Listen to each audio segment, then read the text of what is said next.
had been over a year and a half that she remained locked up in that CCA private facility, and it was more than twice the amount of time that she served in the federal prison.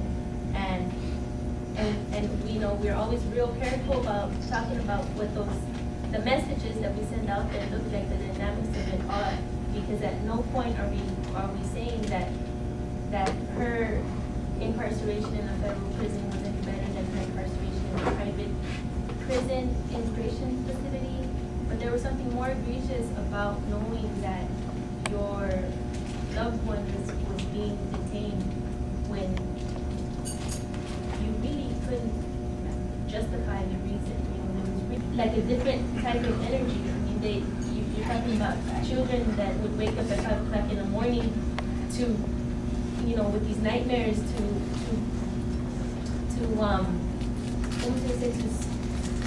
scream out like their prison number, the prison number that the facility gave them. You know, like she was gonna go to court to fight her legal residency and for her to stay here in our what we stated was that she had five U.S. citizens that she had here, and that she couldn't leave us, and they really didn't care. She served a year and a half, and after her imprisonment in the federal prison and the detention center in Houston, the for-profit federal prison detention center, and she served there. She was there while we were struggling outside in the real world, you know, trying to struggle to get food. We had to move in with my sister. She was still attending the University of Boston, you know. When she got arrested, we had no idea where we were gonna go, you know, and we were jumping around to see who would take care of us. Like, I would be talking to my mother and just crying, right? And that machine would come up. This is every time you have 1 more minute left, right? And that, I remember back, I would just cry, you know, because the minute was a minute for me to talk to her. And we would just like start talking as fast as we could, like so we could like tell each other how much we loved her and pass it on to my other brothers and everybody for us to talk to her. And it just hurt me how that every car machine was profiting off of our struggles and stuff. It's difficult to attack the industry as a whole. It's national, it's multinational, it's multi-billion. It's not just one company, it's many companies. It's healthcare, it's prison operations, it's transportation, it's food, it's infrastructure, it's finances, it's banks, it's government collusion, it's ICE, it's the Bureau of Prisons, it's state, it's county, it's city. You get the idea.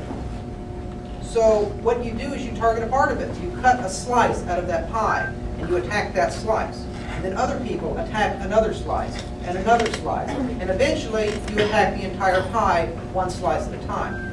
Because these companies are for-profit companies. They're answerable to their shareholders. They hate negative publicity. They hate getting bad press. And it's easy to get them bad press because they're doing some pretty bad things. It's Gus Puryear. And if you don't know who he is, then I probably didn't do my job very well, because my job was to take him down. Now, I'm a former CCA prisoner. This is CCA's top lawyer. This is his general counsel for the company. And he was nominated by President Bush for a lifetime judicial appointment to the Middle District Court of Tennessee, which is where CCA is headquartered, last year, in June 2007. I began a campaign in November of last year. It's lasted 10 months, and it has targeted his judicial nomination. We generated a huge amount of media attention on the Puryear campaign, addressing issues like, this guy's been profiting off of sending people to prison, you know, for years. He's a multi-millionaire as a result. He's worth around 11 million bucks, but we're going to put him in a federal judgeship where he makes decisions on who to send to prison. This issue hit Time Magazine, Mother Jones, Harper's, AP National Wire stories twice, local front page in the local Tennessee and Nashville scene, Nashville City Post. They have apparently conceded defeat. And his largest congressional supporter, Senator Lamar Alexander has actually gone on record as saying, this ain't gonna happen. This is dead. We lost. So that was this week, and it's one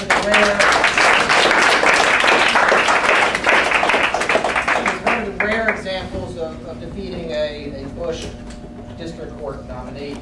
ICE also contracts with local jails that are publicly run, and in many instances, those local jailers and sheriffs act just like the private prison companies.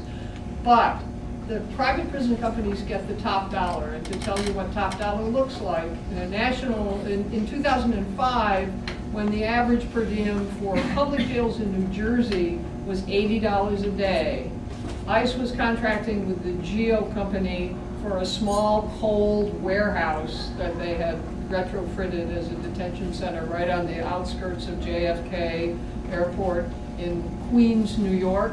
And when pressure from human rights organizations and immigrant rights organizations in New York City forced ICE to drop that contract because GEO was providing virtually no medical care, scant food, no outside fresh air, whatever people needed was not there.